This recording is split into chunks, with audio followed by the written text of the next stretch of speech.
Hi മക്കളെ, എബിഡി സാറാണ്. ഇന്ന് വന്നിട്ടുള്ളത് നമ്മുടെ പൊളിറ്റിക്കൽ സയൻസിലെ one of the most important ആയിട്ടുള്ള ഒരു ക്വസ്റ്റ്യനുമായിട്ടാണ്. 1969 ഇന്ത്യൻ നാഷണൽ കോൺഗ്രസിന്റെ പിളർപ്പിലേക്ക് നയിച്ച സാഹചര്യം എന്തൊക്കെയാണ്, അതിനുശേഷം ഇന്ത്യൻ നാഷണൽ കോൺഗ്രസിൽ വന്നിട്ടുള്ള സ്വഭാവത്തിൽ വന്നിട്ടുള്ള മാറ്റങ്ങൾ എന്തൊക്കെയാണ്, ഇതായിരുന്നു നമ്മുടെ മോസ്റ്റ് ഇമ്പോർട്ടൻ്റ് ആയിട്ടും ഓണം എക്സാമിനേഷന് റിപ്പീറ്റ് ചെയ്ത് വന്നിട്ടുള്ള 5 മാർക്കിന്റെ ഒരു ക്വസ്റ്റ്യൻ എന്ന് പറയുന്നത്. ഇതിന് ആൻസർ ചെയ്യുന്ന സമയത്ത് മക്കൾ 2 ഭാഗങ്ങളായിട്ടാണ് ആൻസർ ചെയ്യേണ്ടത് അല്ലേ.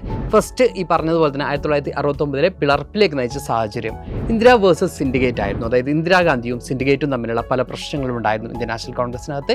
ഇത് സ്വാഭാവികമായിട്ടും എന്തിലേക്ക് എത്തിക്കുന്നുണ്ട്, ഇന്ത്യൻ നാഷണൽ കോൺഗ്രസിന്റെ പിളർപ്പിലേക്ക് എത്തിച്ച പ്രധാനപ്പെട്ട ഒരു സാഹചര്യമായിരുന്നു. മറ്റൊന്ന് പ്രസിഡൻഷ്യൽ ഇലക്ഷനാണ്. ഇന്ദിരാഗാന്ധി ഒരു സ്ഥാനാർത്ഥിയെ മുമ്പോട്ട് വെക്കുമ്പോൾ അല്ലെങ്കിൽ ഒരു സ്ഥാനാർത്ഥിയെ രഹസ്യമായി പിന്തുണയ്ക്കുന്ന സമയത്ത് ഇന്ത്യൻ നാഷണൽ കോൺഗ്രസ് മറ്റൊരു സ്ഥാനാർത്ഥിയാണ് രാഷ്ട്രപതി സ്ഥാനത്തേക്ക് മുമ്പോട്ട് വെക്കുന്നത്. ഇത് ഈ അല്ലെങ്കിൽ ഇന്ത്യൻ നാഷണൽ കോൺഗ്രസിനകത്ത് 2 പാർട്ടി എന്ത് ചെയ്യുന്നുണ്ട്, രൂപപ്പെടാൻ കാരണമാവുന്നുണ്ട്. ഇനി ഇതിന്റെ സ്വഭാവത്തിൽ വന്നിട്ടുള്ള മാറ്റങ്ങൾ എന്തൊക്കെയാണ് എന്നുള്ളതാണ് അടുത്ത ചോദ്യം.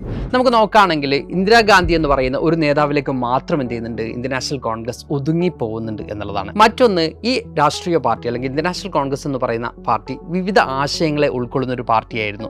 പക്ഷേ ആ ആശയങ്ങളെ അല്ലെങ്കിൽ വിവിധ തരത്തിലുള്ള ആശയങ്ങളെ ഉൾക്കൊള്ളാൻ പറ്റാത്ത രീതിയിലേക്ക് പാർട്ടി ഒതുങ്ങി പോകുന്നുണ്ട്. മറ്റൊന്ന്, ഏറ്റവും പ്രധാനപ്പെട്ട കാര്യം എന്ന് പറയുന്നത് ഇന്ത്യൻ നാഷണൽ കോൺഗ്രസിന്റെ ഏറ്റവും വലിയ പ്രത്യേകതയാണ് അതിന്റെ ഓർഗനൈസേഷൻ സ്ട്രക്ചർ എന്ന് പറയുന്നത്. അത് വീക്ക് ആവുന്നു എന്നുള്ളതാണ്. ഇതൊക്കെ നമുക്ക് ഡീറ്റെയിൽഡ് ആയിട്ട് തന്നെ ആൻസർ ചെയ്യണം, ബിക്കോസ് 5 മാർക്കിന്റെ ക്വസ്റ്റ്യൻ ആണ്. അപ്പോൾ ഇതുപോലെ ഇമ്പോർട്ടൻ്റ് ആയിട്ടുള്ള ക്വസ്റ്റ്യൻസുമായിട്ട് ഇനിയും ഞാൻ വരുന്നതാണ്. Thank you all, by.